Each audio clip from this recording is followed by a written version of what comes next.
Cheyenne Bend, North Dakota, August 1952. The air was thick with the scent of cut alfalfa and the drone of late summer insects.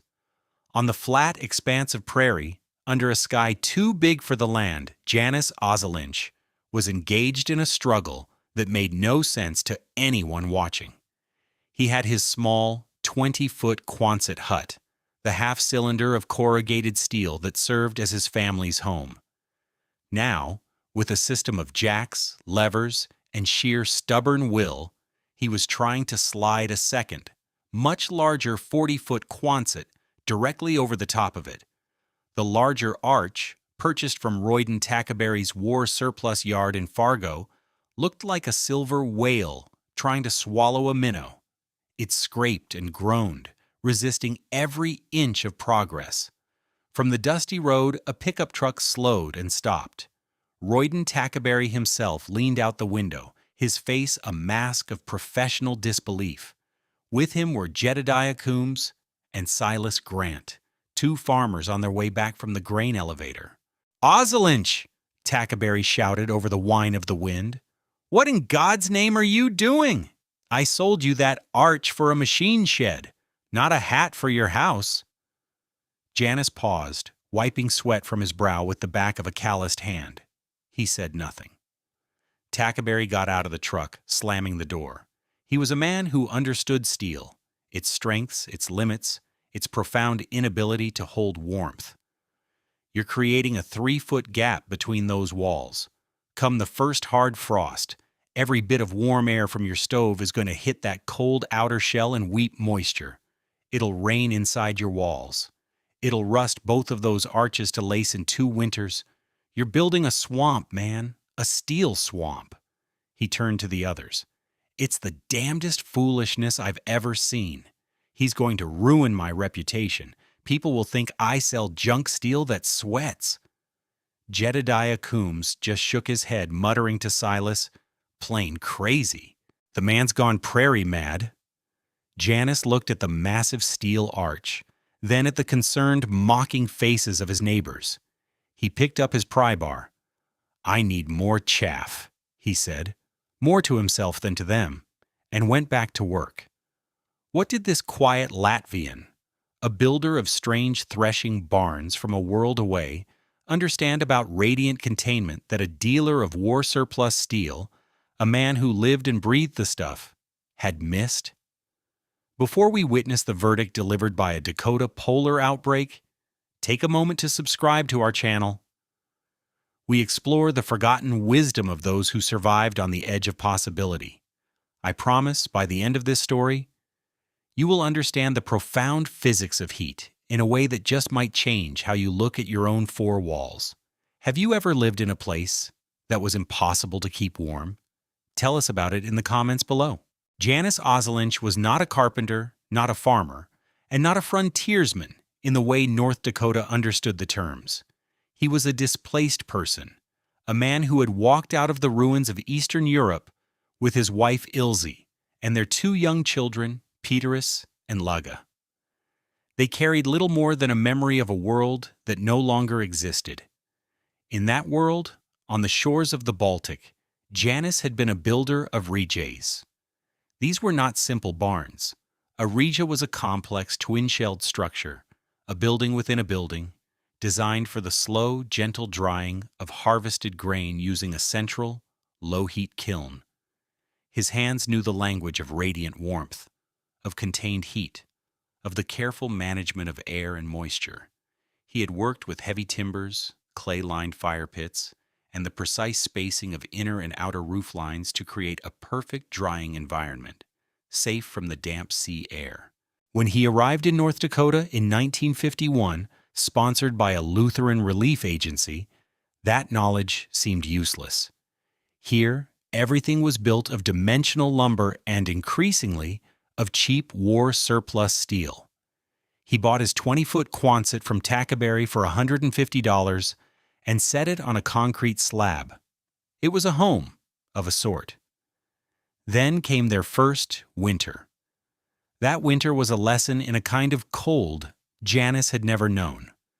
It wasn't the damp chill of the Baltics. It was a dry, predatory cold that seemed to suck the life out of matter itself. The single layer of corrugated steel offered no more defense than a cotton sheet. The misery was not abstract. It was measured in a litany of small, daily defeats. When Jānis sat down to write a letter to a cousin he hoped was still alive in Germany, the ink in the bottle seized into a black slush, the pen scratching uselessly on the paper. When Ilse cooked their thin potato soup, a skin of ice would form across the top of the bowl before the spoon could even reach her lips. At night, they slept fully clothed under a pile of every blanket they owned, and in the morning, their exhalations would have frozen on their eyebrows, leaving them white and stiff as if they were ancient men. The cold wasn't just outside, it was inside. A permanent resident of their steel shell, a thief that stole every calorie of heat their small stove could produce. Jānis knew his family wouldn't survive another winter like that. He wasn't just building a peculiar house. He was fighting for their lives with the only knowledge he possessed. The failure of the conventional Quonset hut was not a mystery. It was a simple, brutal equation of physics. Royden Tackaberry understood this on a practical level, which was why he sold them as sheds, not houses. The problem began with conduction. Steel is a magnificent conductor of temperature. The thin metal ribs that formed the structure of the hut acted as thermal bridges, directly connecting the frigid exterior to the heated interior. With an R value, the measure of thermal resistance, close to zero, the inside surface of the hut was often only a few degrees warmer than the outside air. If it was 20 below zero outside, the wall just inches from your bed was a sheet of metal hovering near the same temperature. Any warmth generated by the stove would rise, hit this frigid ceiling, and the heat would be instantly conducted outside and lost. But a worse phenomenon occurred: condensation. The warm, moist air from breathing, cooking, and living would touch the freezing metal walls and instantly condense, just like breath on a cold window pane. This moisture would run down the curved walls in rivulets, pooling on the floor where it would freeze into slick, dangerous sheets of ice. In many huts, the moisture froze directly onto the walls, building up a thick layer of interior frost that glittered menacingly in the lamplight. Occupants were living inside a giant, poorly designed refrigerator. This led to a vicious cycle. To fight the cold, families burned fuel at a terrifying rate. They would stuff their stoves with wood or coal, trying to overwhelm the constant heat loss. The intense, dry heat would parch the air, causing nosebleeds and cracked skin, while the walls remained ice cold. Silas Grant, Janice's neighbor a half-mile down the road, complained he was burning through a cord of wood every 10 days, and his children still slept in their winter coats. The sheer thermal stress on the metal was also immense. The rapid heating and cooling caused the steel panels to contract and expand, popping and groaning all night. It was this same stress that would, in the depths of the coming winter, cause a weld on Silas's kerosene tank to fail, splitting the metal and spilling his entire winter's supply of fuel onto the frozen ground. The single-skin Quonset hut wasn't a home. It was a trap, a steel coffin waiting for a winter cold enough to seal it. The construction of Jānis's double-shelled home began in earnest that August. After securing the 40-foot Quonset from Tackaberry, who sold it with a cynical shake of his head, the real work started. The first challenge was immense, moving the larger arch into position. Without a crane, Jānis relied on a series of automotive jacks, greased timber runners, and the patient inch-by-inch application of a long pry bar. It took him 3 weeks of grueling labor, with Ilse and even young Peterus helping to reset the blocks and wedges. The sound of groaning, scraping metal became the soundtrack of their days. Once the outer shell was in place, perfectly centered over the smaller one, the next phase began. This was the part that truly baffled observers. Jānis fabricated dozens of heavy iron straps. He bolted these to the ribs of the outer arch, letting them hang down into the 3-foot cavity. Then, he painstakingly drilled new holes in the inner arch and hung it from these straps, like a hammock. The inner Quonset was no longer resting on the concrete slab. It was suspended, floating within its larger sibling. When Royden Tackaberry saw this, he grew even more agitated. "Now you've got metal touching metal. You're just building a faster road for the cold to travel." Jānis simply pointed. "No touch," he said. He had inserted thick leather washers, salvaged from old horse tack, between the straps and the inner shell. There was no direct metal-to-metal contact. He had created a thermal break, a concept most engineers wouldn't formalize for another 30 years. The final and most laborious step was the insulation. Jānis went to the grain elevator and bought hundreds of empty burlap sacks for a penny apiece. He then drove his truck to every farm that would let him, shoveling up the discarded piles of oat chaff, the light, fluffy hulls left over from threshing. For weeks, the family's evenings were spent stuffing the sacks. They were packed loosely, not compressed, to create as many tiny air pockets as possible. Then, one by one, Jānis hauled them up a ladder and lowered them into the dark 3-foot chasm between the walls. He packed the entire cavity, from the ground up to the apex of the roof, with over 600 sacks of oat chaff. The Mockery was relentless.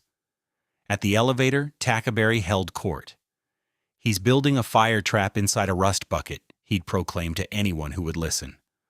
"One spark from that stovepipe and the whole thing will go up like a torch. If it doesn't burn, the chaff will get damp, it'll rot, and the smell will drive them out by spring. Mark my words, that man is wasting his time and my steel." Jānis heard the talk. He'd see the farmers point and shake their heads as they drove by. His response was always the same. When Jedediah Coombs asked him directly why he was filling his walls with flammable trash, Jānis looked at him calmly. "Air does not move," he said, and returned to his work. Ilse, when asked by another farmer's wife if she wasn't afraid of living in such a strange contraption, simply replied, "Jānis knows the ways of heat. In Latvia, this is how we kept the grain from spoiling. It will keep the children from freezing." Her trust was as solid and silent as her husband's work. To understand what Jānis Ozoliņš had built, you have to understand the 3 ways heat moves: conduction, convection, and radiation. The standard Quonset hut was a masterclass in failing at all 3. Jānis's creation was a fortress designed to defeat each one in turn. First, conduction, the transfer of heat through direct contact. In a normal Quonset, the steel ribs were a direct bridge from inside to outside. By suspending the inner shell on straps with leather insulators, Jānis had almost completely eliminated this bridge. Heat from the inner living space could not conduct directly through the framework to the outer shell. Second, convection, the transfer of heat through the movement of air or liquid. This was Tackaberry's biggest and most logical fear. He envisioned a 3-foot cavity where warm air rising from the inner shell would hit the cold outer shell, cool, and sink, creating a massive continuous convection loop that would efficiently strip heat away.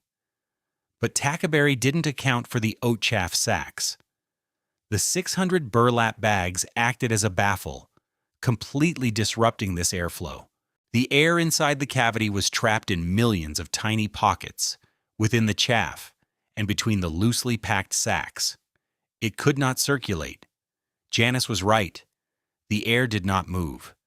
This vast 3-foot zone of still air became a powerful insulator.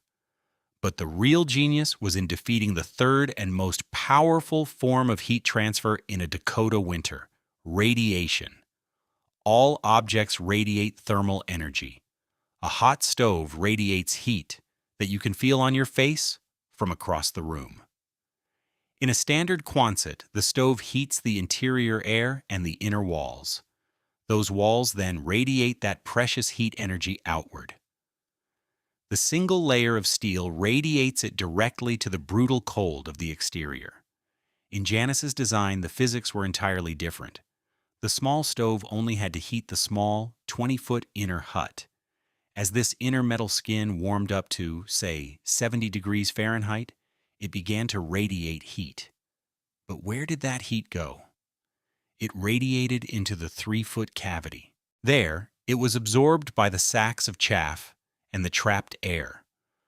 Over time, this entire buffer zone stabilized at a remarkably mild temperature. It never reached 70 degrees, but it never dropped to freezing either. It hovered in a stable state, a quiet, still, insulated space that Jānis's experience told him would be somewhere just above freezing. The inner shell was radiating its heat not against a minus 30 degrees Fahrenheit outer wall, but into a calm, 38-degree environment. The rate of heat loss slowed dramatically. Meanwhile, the outer 40-foot shell was doing its job. It was taking the full force of the wind. It was radiating its own heat out into the black, clear sky. But it was radiating heat from a 38-degree starting point, not a 70-degree one. The brutal temperature differential, the engine of heat loss, was happening across the outer wall, far away from the living space. The inner hut was nestled in the heart of a giant man-made cushion.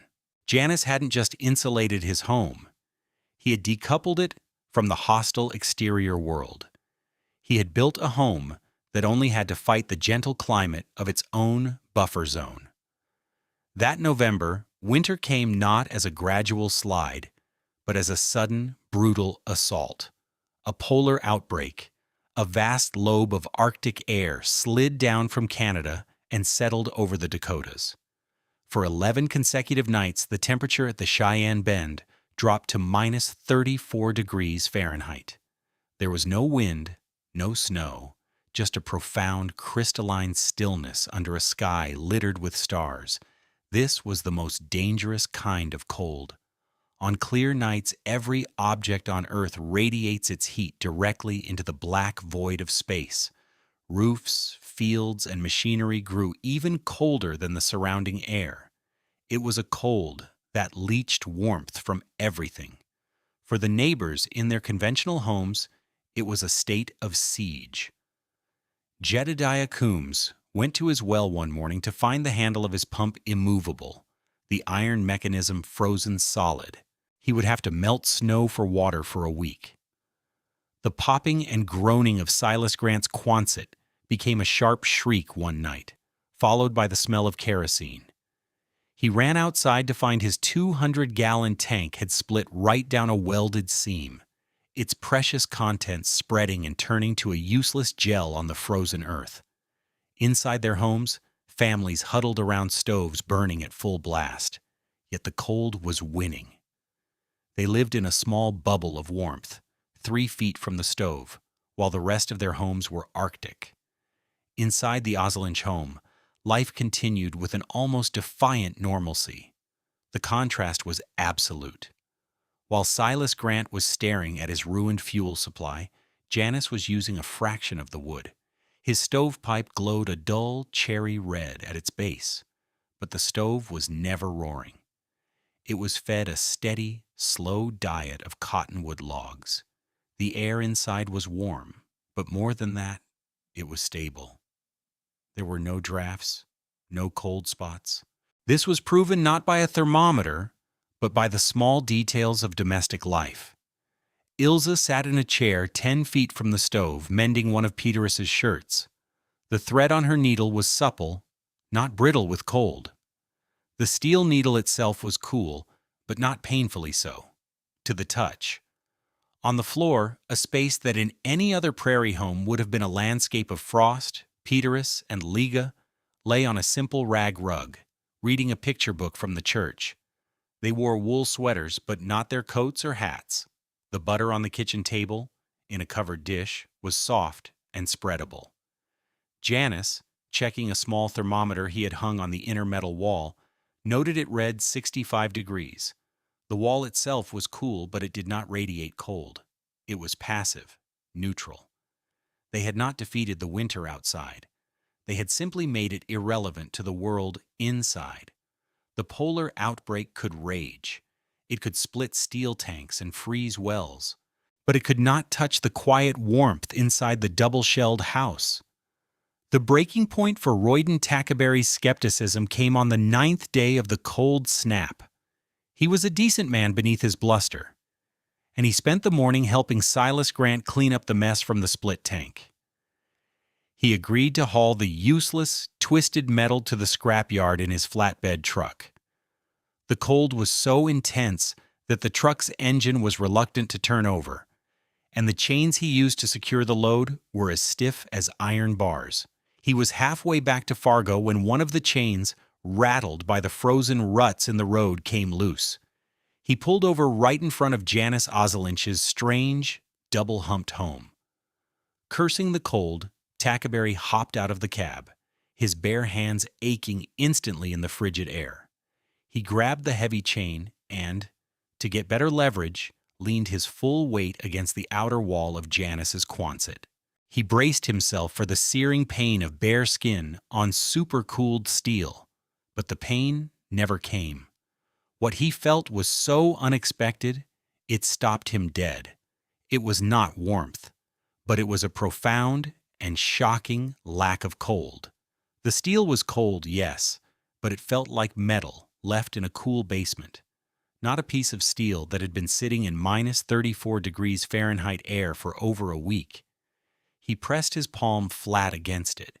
He could feel the corrugations, the paint, but not the vicious, heat-sucking bite of extreme cold. He blinked, confused. He walked over to his truck and touched the fender.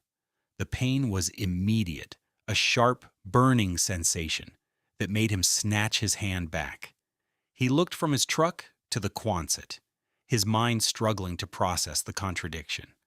The steel of his truck was at minus 34 degrees Fahrenheit. The steel of this outer wall was something else entirely. It was warmer than the cast iron of his own office stove, which had been cold for hours by the time he'd left that morning. Driven by a curiosity that overpowered his pride, he walked to the door and knocked. Jānis opened it. A wave of calm, even, dry warmth washed over Tackaberry, a warmth utterly alien to the Dakota winter. He stepped inside, and the difference was dizzying. He saw the children on the floor, the soft butter on the table. He saw the stove burning low and steady. "How?" Tackaberry asked, his voice rough. "The outside of your wall? It's not frozen." Jānis nodded. "Is buffer?" "Show me," Tackaberry demanded. Jānis led him to a small, insulated hatch he'd built into the inner wall. He opened it, revealing the dark cavity packed with burlap sacks. A faint, earthy smell of oats emerged, but no cold draft. Jānis reached inside and pulled out a glass mason jar. It was 3/4 full of kerosene. He handed it to Tackaberry. The dealer stared at it. The liquid was perfectly clear, sloshing gently in the jar. He knew, with absolute certainty, that the kerosene in the drums back at his own supply yard was a cloudy, semi-solid slush, so thick with crystallized wax it wouldn't climb a wick. This kerosene was alive. It was pourable. It was ready to burn. This was the proof. This was the undeniable physical fact that shattered his entire understanding of how winter worked. He held the liquid proof in his hands. He looked at Jānis, at the quiet confidence in the man's eyes. He wasn't looking at a fool. He was looking at a genius. Tackaberry finally understood. "My God, Jānis," he said, his voice full of a new and profound respect. "You didn't build a wall. You built a coat." Royden Tackaberry's conversion was as total as his skepticism had been loud. He became Jānis's most fervent advocate. At the grain elevator, at the general store, at every farm he visited, he told the story of the warm steel and the liquid kerosene. He stopped calling it foolishness and started calling it the Ozoliņš system. He described the physics as best he could, explaining the concept of the buffer zone and the trapped air. He was a practical man, and he'd seen practical proof that defied all his experience. His reputation gave the idea immediate credibility. The story eventually reached Arthur Finch, an extension agent for the North Dakota Farm Bureau. Finch was a young man with an engineering degree tasked with helping farmers survive the brutal economics and even more brutal climate of the plains. He drove out to the Cheyenne Bend, listened to Tackaberry's story, and then spent 2 hours with Jānis, sketching diagrams and taking notes. He understood the principles of the thermal break and radiant containment immediately. Finch returned a week later with a large format camera. He meticulously photographed every aspect of the structure: the suspended inner shell, the leather washers, the packed chaff, the access hatch. That winter, Finch developed a slideshow titled Winter Preparedness: New Solutions for Prairie Living. The centerpiece of the presentation was the Ozoliņš double-shell Quonset. He showed it at town halls and grange meetings across 7 counties from Cass to Richland to Sargent. The images of Jānis's children playing on the warm floor next to photos of frost-caked walls in conventional homes were a powerful argument. By the following spring, at least a dozen farmers had bought second-hand Quonsets from Tackaberry, not for sheds, but to create their own Dakota double shells. The idea, born of ancient Latvian necessity, was beginning to spread across the frozen prairie. What Jānis Ozoliņš had constructed on that flat piece of land was more than just a clever shelter. It was a working prototype of building principles that would be hailed as revolutionary decades later. His handmade leather washers were a crude but effective thermal break, a concept now fundamental to high-efficiency window and building design. The entire structure was a precursor to the super insulation and passive house movements of the late 20th century, which emphasized air tightness and massive levels of insulation to create homes that require minimal heating. The 3-foot cavity, which his neighbors had mocked as wasted space, was in fact the most important room in the house. He had built, without formal training or modern materials, a high-performance home, based on an intuitive and ancient understanding of thermal dynamics. His region knowledge was not obsolete. It had just been waiting for a problem harsh enough to prove its timeless genius. There is a fundamental difference in how we approach a force like winter. The conventional mind sees it as an enemy to be fought, a wall to be breached. So we build a single, thicker, stronger wall. We push back against the cold with a bigger fire.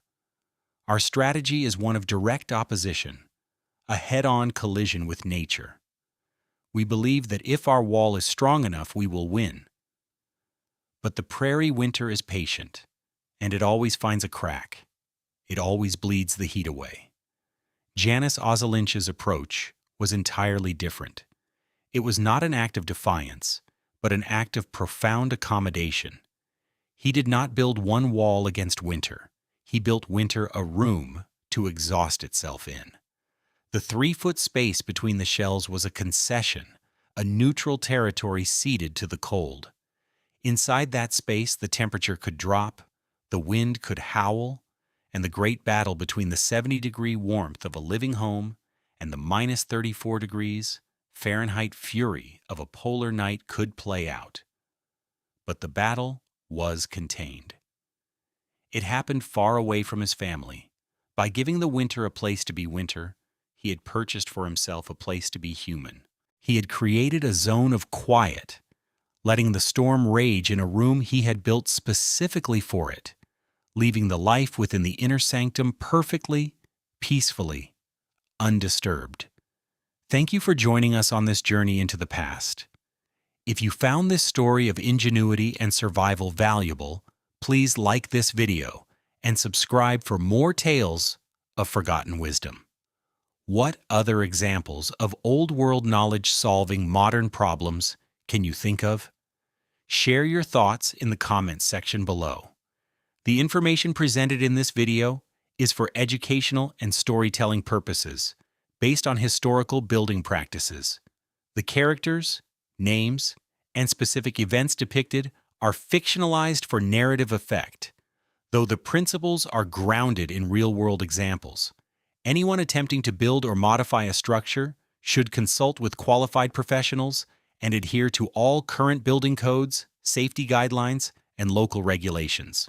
This content does not constitute professional, technical, or legal advice.